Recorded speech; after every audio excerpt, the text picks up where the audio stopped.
नमस्कार, मैं अमित मणि तिवारी स्वागत करता हूं आपके अपने YouTube channel the Amit sir classes में। देखिए, हम लोग करंट अफेयर की सीरीज चला रहे हैं और यह सीरीज जो चल रहा है, यह सीरीज एक घटना चक्र की बुक आती है, घटना चक्र की, ठीक है, घटना चक्र की बुक है जिसका नाम है ई दृष्टि। ई दृष्टि, और ये ई दृष्टि जो है पीसीएस एग्जाम के कुछ समय पहले आता है और इस ई दृष्टि से पीसीएस के बहुत सारे क्वेश्चन क्या होते हैं, सही हो जाते हैं। तो मैं सोच रहा हूँ कि इस सीरीज को मैं पूरा कंप्लीट करा दूं एग्जाम के पहले। तो मैं उम्मीद करूंगा कि आप सारे लोग इस ई दृष्टि के सीरीज को देखेंगे।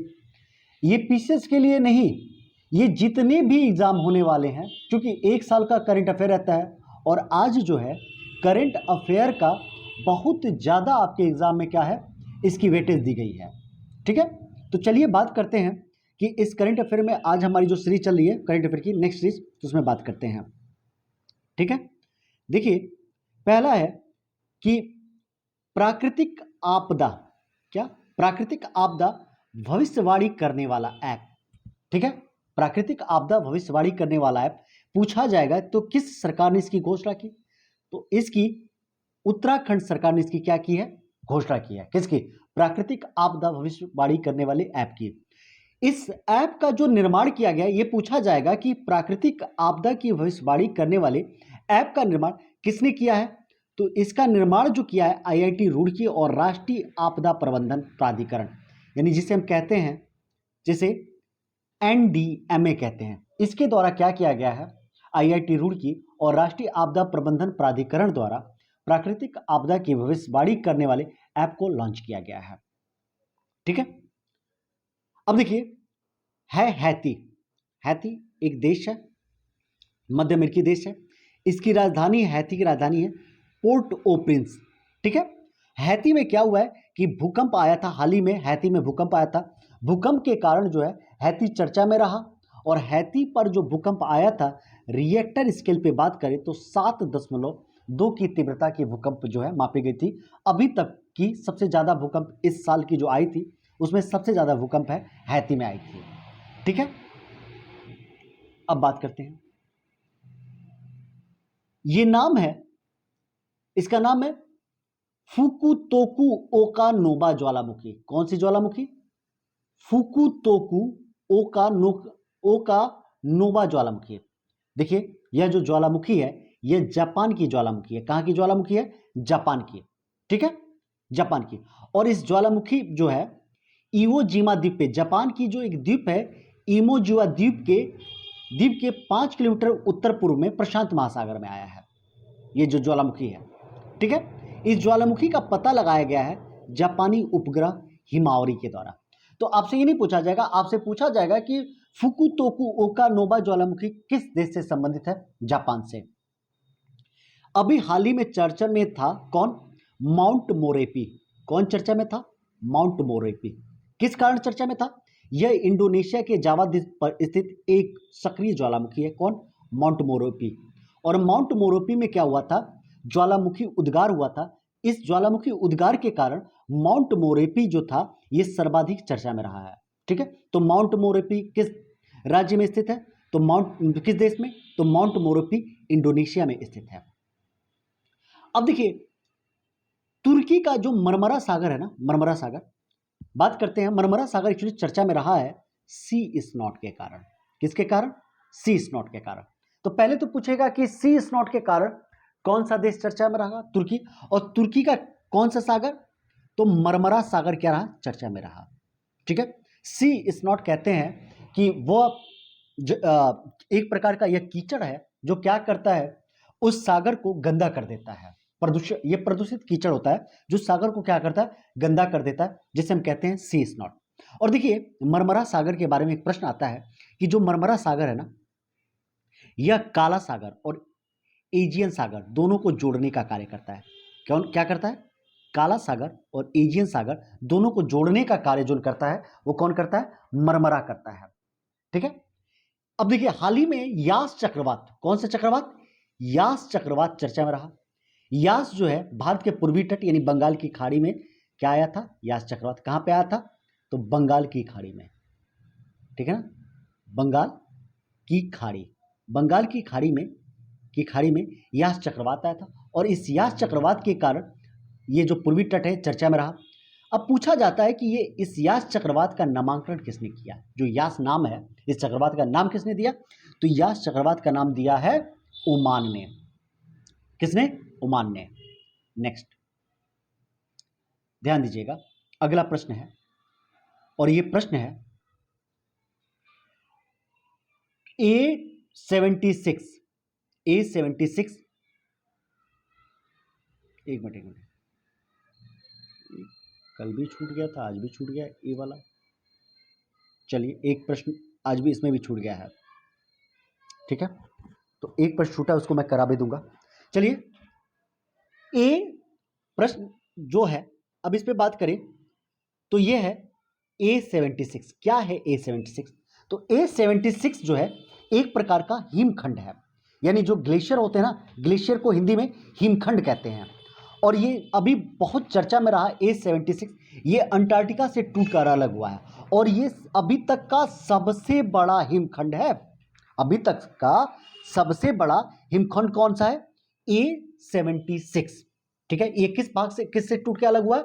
अंटार्कटिका से। जैसे आप पढ़ते हो ना कि जो ग्लोब पे आप पढ़ोगे तो इधर ग्लोब पे आप यहाँ पे उत्तरी ध्रुव, यहाँ पे दक्षिण ध्रुव में अंटार्कटिका है ना, दक्षिण ध्रुव में यहीं पे अंटार्कटिका है। इसी के अंटार्कटिका में एक सागर है बेडेल सागर, उसी बेडेल सागर से क्या हुआ है, ये टूट के अलग हुआ है। कौन सा? ये A76। अब देखिए बात करते हैं अभी 8वें नंबर पे एक ज्वालामुखी है, जिस ज्वालामुखी का नाम है सेमरू ज्वालामुखी। कौन सा ज्वालामुखी? सेमरू ज्वालामुखी, ठीक है। ये ज्वालामुखी है सेमरू ज्वालामुखी। ये सेमरू ज्वालामुखी जो है ना, यह भी इंडोनेशिया के पूर्वी जो द्वीप है जावा द्वीप, उसी जावा द्वीप पर क्या है, स्थित है, ठीक है। और इस सेमरू जो ज्वालामुखी है इसे द ग्रेट माउंटेन भी कहते हैं। जो सेमरू ज्वालामुखी है इसे किस नाम से जाना जाता है? द ग्रेट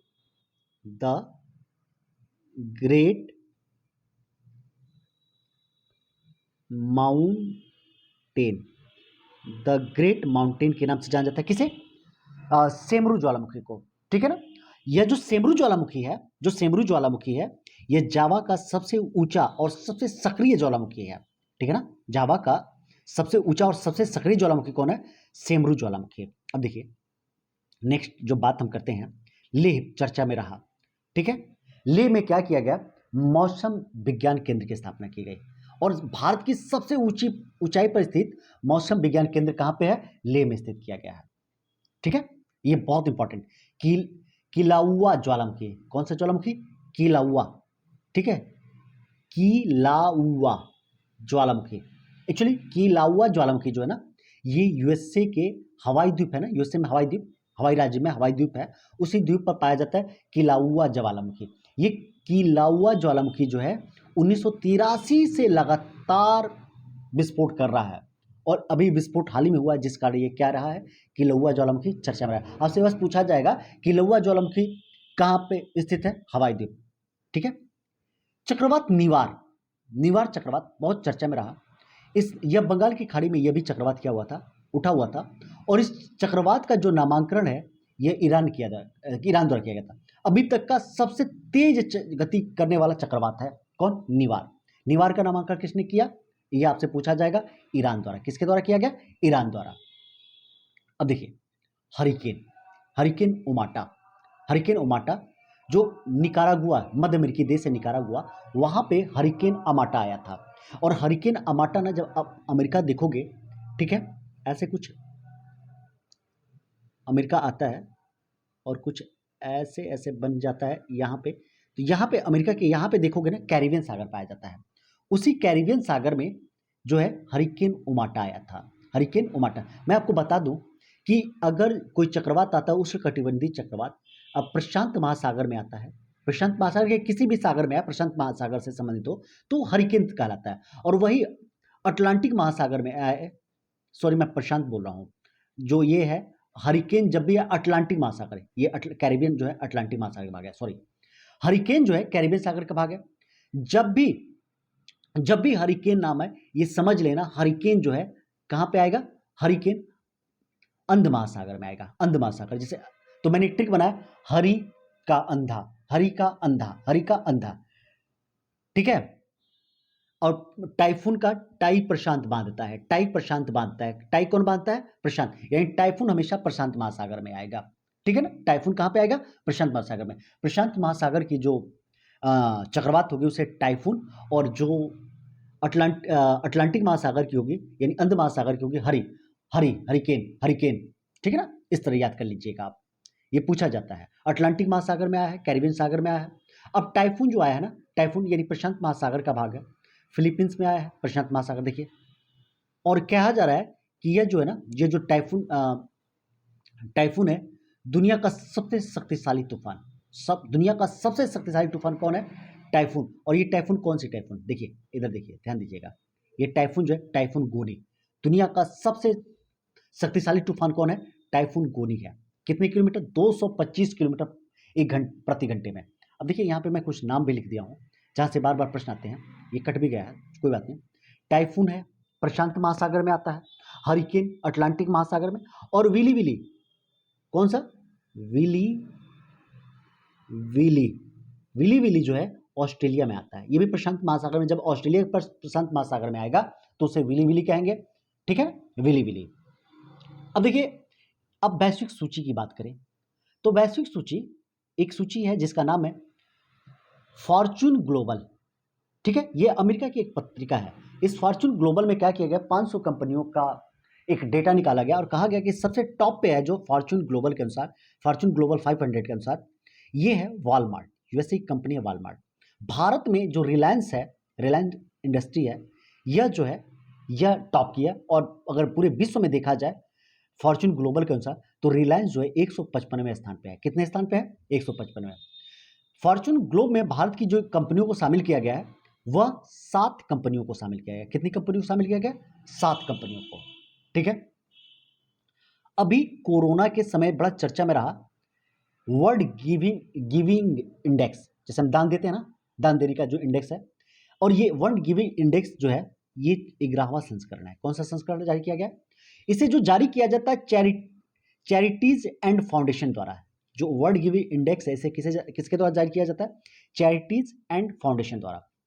इसमें प्रथम स्थान पर जो दान करने में रहा है वो इंडोनेशिया रहा है। कहा जाता है कि 10 लोगों में से 8 लोगों को ये दान किया है। कौन? इंडोनेशिया। और भारत रहा है 14वें स्थान पर, ठीक है ना। पूछा जाएगा, भारत का रैंक पूछा जाएगा कि वर्ल्ड गिविंग इंडेक्स के अनुसार भारत का कौन सा रैंक रहा? 14वां। पहले नंबर पे कौन रहा? इंडोनेशिया। अब देखिए, आया है वैश्विक क्रिप्टो स्वीकारता सूचकांक। पहली बात तो ये जो वैश्विक क्रिप्टो स्वीकारता सूचकांक है, इसने किसे जारी किया? तो ब्लॉकचेन डेटा प्लेटफॉर्म जो है China lysis, blockchain data platform China lysis द्वारा जारी किया गया। और 154 देशों इसमें शामिल है वैश्विक क्रिप्टो स्वीकारता में। वियतनाम पहले स्थान पे है, भारत दूसरे स्थान पे है, पाकिस्तान तीसरे और यूक्रेन चौथे। यानी वियतनाम, भारत, पाकिस्तान, यूक्रेन, ठीक है ना। ये वैश्विक क्रिप्टो स्वीकारता सूचकांक जारी किया गया। उसमें वियतनाम पहले नंबर पे, भारत कौन से नंबर पे है? दूसरे नंबर पे। और कितने देश को शामिल किया गया है? 154 देश को। क्लियर? अब देखिए, अरबपतियों की जो फोर्ब्स सूची है ये जारी की गई है। और ये जो जारी की गई है ये अमेरिका द्वारा ही जारी किया गया, अमेरिका की पत्रिका है फोर्ब्स, उसके द्वारा। इसमें बताया गया कि जो अमेज़न के संस्थापक जेफ बेजोस हैं, ये चौथी बार, ठीक है ना, ये सूची में पहले स्थान पर रहे, टॉप पे रहे हैं। एलन मस्क जो है यह दूसरे स्थान पर रहे हैं। मुकेश अंबानी भारत में 10वीं बार इस पहले स्थान पर हैं, भारत एशिया के, ठीक है ना। और महिलाओं में देखा जाए तो जो सावित्री जिंदल हैं और उनका परिवार है ये टॉप पे रही है महिलाओं में। कौन सी? किसमें? अरबपतियों की फोर्ब्स की सूची में, अरबपतियों की फोर्ब्स की सूची में। अब देखिए, इंडिया का भी जारी किया गया, इंडिया फॉर्च्यून इंडिया 500 सूची, फॉर्च्यून इंडिया 500 सूची। इसमें देखिए ये 2010 से क्या किया जाता है? प्रतिवर्ष इसे जारी किया जाता है। और ये 2020 का संस्करण जारी किया गया है। कब का? 2020 का। फॉर्च्यून इंडिया 500 सूची कब का जारी किया गया? 2020 का।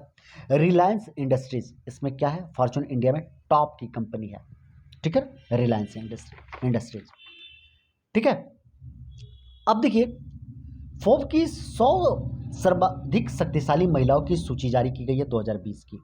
कब की? 2020 की। कितनी? 100, जिसमें लगभग 10वीं बार एंजेला मार्केल जो है ना टॉप की रैंक रही है महिलाओं में, 10वीं बार लगातार। ठीक है। यूरोपियन सेंट्रल बैंक की जो अध्यक्ष हैं क्रिस्टिन लेगार्ड इसमें दूसरे स्थान पे है। कमला हैरिस जो यूएसए की राष्ट्रपति बनी है ना, ये कमला हैरिस जो है ये इसमें तीसरे स्थान पर रही है। पहले स्थान पे कौन? Angela Merkel. दूसरे स्थान पे कौन? Kristin Lagarde. कमला हैरिस कौन से स्थान पे हैं? ये हैं तीसरे स्थान पे। और हमारी निर्मला सीतारमण भी इसमें शामिल हुई हैं और ये जो है 41वें रैंक पाई है। मोस्ट इंपॉर्टेंट आपके लिए है, निर्मला सीतारमण से कौन से रैंक पे धारण की है? 41वें। अब एक आता है business to consumer B2C e commerce index 2020। ये भी इंडेक्स कब का है? 2020 का है। अब देखिए ये जो बिजनेस टू कंज्यूमर इंडेक्स जारी किया गया, B2C इंडेक्स जो जारी किया गया है, इसे जारी किया गया अंकटाड द्वारा। किससे द्वारा जारी किया गया? अंकटाड का फुल फॉर्म है United nation conference on trade and development. ठीक ना, डेवलपमेंट। ठीक है। अब देखिएगा कहा जा रहा है कि इस लिस्ट में जो स्विट्जरलैंड जो इस वर्ष वो टॉप किया है। पिछली बार वो दूसरे स्थान पे था, 2019 में दूसरे स्थान पर। जो नीदरलैंड दूसरे स्थान पे है, पिछली बार पहले स्थान पे था। भारत इस बार 71वें स्थान पे है, पिछली बार कौन से स्थान पे था? 75वें स्थान पे था। यानी स्विट्जरलैंड इस बार कौन से स्थान पे है? पहले, और नीदरलैंड दूसरे, जबकि पिछले साल स्विट्जरलैंड दूसरे और नीदरलैंड पहले स्थान पे था। भारत इस बार 71वें, पिछले बार कितने स्थान पे था? 75वें स्थान पे था। ठीक है। अब देखिए अंतिम बात करें, फोर्ब्स इंडिया रिच लिस्ट 2020। जो फोर्ब्स की इंडिया रिच लिस्ट 2020 है कि कौन सबसे धनी है इंडिया में, उनकी जारी की गई लिस्ट। मुकेश अंबानी पहले नंबर पे, आप इनके बारे में। दूसरे नंबर पे गौतम अडानी। तीसरे नंबर पे शिव नाडार हैं। ठीक है। सबसे कम उम्र के सर्वाधिक धनी व्यक्ति बैजू रविंद्रन हैं, जो बैजू के संस्थापक है ना, मात्र 40 साल के हैं, मिलेनियस में शामिल होने वाले। ठीक है। और सर्वाधिक धनी महिला वही सावित्री जिंदल हैं। ठीक है। तो मैं उम्मीद कर रहा हूँ कि ये जो सीरीज़ है आपको पसंद आ रहा होगा और आप इसे क्या करेंगे, इसे लाइक करके आप शेयर भी करेंगे, जिससे मेरा मनोबल और बढ़े। और आप इस पर एक बार कमेंट करेंगे कि अच्छा है, बुरा है, क्या है, जो भी है सुधार करने की बात करेंगे, तो मैं उसके अकॉर्डिंग काम करूँगा। ठीक है। धन्यवाद।